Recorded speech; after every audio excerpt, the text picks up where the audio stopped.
സന്തോഷിച്ചല്ല മോളെ, കരഞ്ഞതാ. എക്സ്പ്രഷൻ ഇടാൻ അറിയാത്തവന്റെ വിഷമം ഓക്ക് പറഞ്ഞാൽ മനസ്സിലാവൂല മോളെ. ഷരടി, എന്റെ വീടിന് തൊട്ടടുത്തൊരു മെഡിക്കൽ ക്യാമ്പ് ഉണ്ടായിരുന്നു. ഞാൻ അവിടെ പോയി പരിശോധിച്ചു. സൗജന്യ മെഡിക്കൽ ക്യാമ്പ് അല്ലേ? എങ്ങനെ മനസ്സിലായി? അല്ല, തങ്ങള് പൈസ കൊടുത്തിട്ട് എവിടെയും പോകുന്ന എനിക്കൊരു തോന്നലും ഇല്ല. അവിടെ ചെന്ന് പരിശോധിച്ചപ്പോൾ ഡോക്ടർ പറഞ്ഞു ഇനി ഒരാഴ്ചയും കൂടി ഉള്ളൂ എന്ന്. അല്ല, സാധാരണ ക്യാമ്പൊക്കെ 1-2 ദിവസമല്ലേ ഉണ്ടാവുള്ളൂ.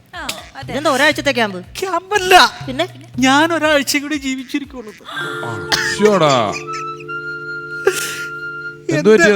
എന്റെ കിഡ്നിയും ക്രിക്കയും നഷ്ടപ്പെട്ടു.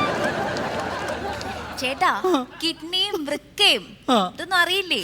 എല്ലാം കൃത്യമായിട്ട് പറയാൻ ഞാനൊരു ആങ്കറല്ല, പച്ച മനുഷ്യനാ മോളെ. ഷാരടിക്കറിയോ എന്താ? ഇതറിഞ്ഞ ശേഷം എൻ്റെ ഭാര്യ ഫേസ്ബുക്കിൽ മാരീഡ് എന്നുള്ളത് മാറ്റി സിംഗിൾ എന്നാക്കിയവള്. അത് പോട്ടെ നോക്കാം. സഹിക്കാൻ പറ്റാത്ത വേറെ കാര്യമുണ്ട്. ഞാൻ വരുന്നതിന് മുമ്പായിട്ട് ഞാൻ അലമാര തുറന്നു നോക്കിയപ്പോൾ അതിലൊരു വിധവാ പെൻഷന്റെ ഫോം ഇരിക്കണം പിഷാരടി.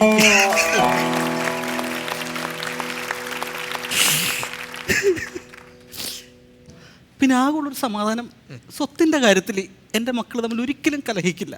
അവര് തമ്മിൽ നല്ല ഐക്യത്തിലാണല്ലേ? അതല്ല, എൻ്റെ അച്ഛനായിട്ട് ഉണ്ടാക്കിയത് മുഴുവൻ ഞാനായിട്ട് നശിപ്പിച്ചില്ലേ. പിന്നെ എന്തെടുത്ത് വെച്ച് എൻ്റെ മക്കൾ കലഹിക്കാനാണ്? നിങ്ങളൊന്നും ഉണ്ടാക്കിയില്ലേ? അതല്ലേ 2 മക്കള്. പിന്നെ നല്ലവനായ പിഷാരനോട് എനിക്കൊരു കാര്യം പറയാനുണ്ട്. എന്താ പറഞ്ഞേ? കാര്യം പറയാനുണ്ട്. അതിനു മുമ്പ് പിഷാരടിയോട് ഒരു കാര്യം പറയാനുണ്ട്. മൊത്തത്തിൽ പറ. പിഷാരടിയോട് ഒരു കാര്യം പറയാനുണ്ട്. നല്ലവനായെന്ന് പറഞ്ഞില്ലേ? അയ്യോ, അത് ഞാൻ അറിയാണ്ടിട്ട് പോയതാണ്, ക്ഷമിക്കണം. സോറി, ഞാൻ ആവർത്തിക്കില്ല.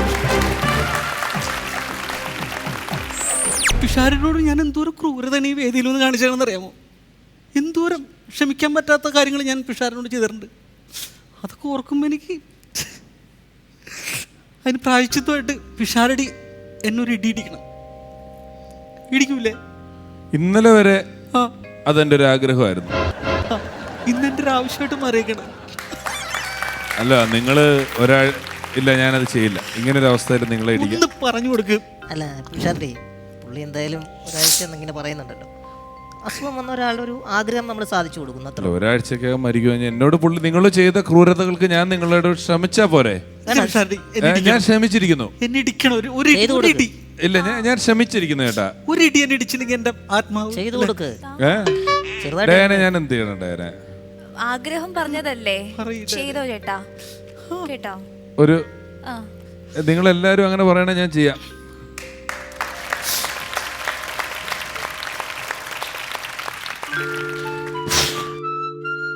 സന്തോഷമായിട്ടിരിക്കണം നിങ്ങള് കേട്ടോ, ഒരു ടെൻഷനും വേണ്ട. ഇനിയുള്ള ദിവസങ്ങൾ സന്തോഷമായിട്ടിരിക്കുക.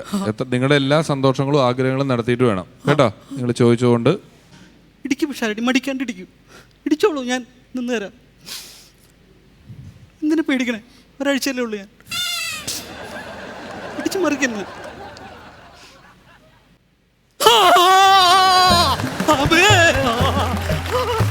എന്താണ് കാണിക്കണേ? ഞാൻ നിന്നെ തൊട്ടല്ലേ ഉള്ളൂ. ഞാൻ വെറുതെ ഞാൻ ചുമ്മാ പുള്ളിനെ ഇങ്ങനെ തൊട്ടേ ഉള്ളൂ. ഞാൻ ഇടിച്ചിട്ടില്ല.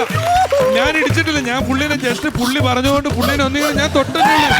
അങ്ങനെ തൊട്ടാത്ത പേടിക്കേണ്ട ആവശ്യമില്ല. സുഹൃത്തുക്കളെ, നിങ്ങൾ എല്ലാവരും കണ്ടില്ലേ എന്നോട് ഇടിച്ചത്? ഇനി ഒരാഴ്ചക്കുള്ളിൽ ഞാൻ ചാവും.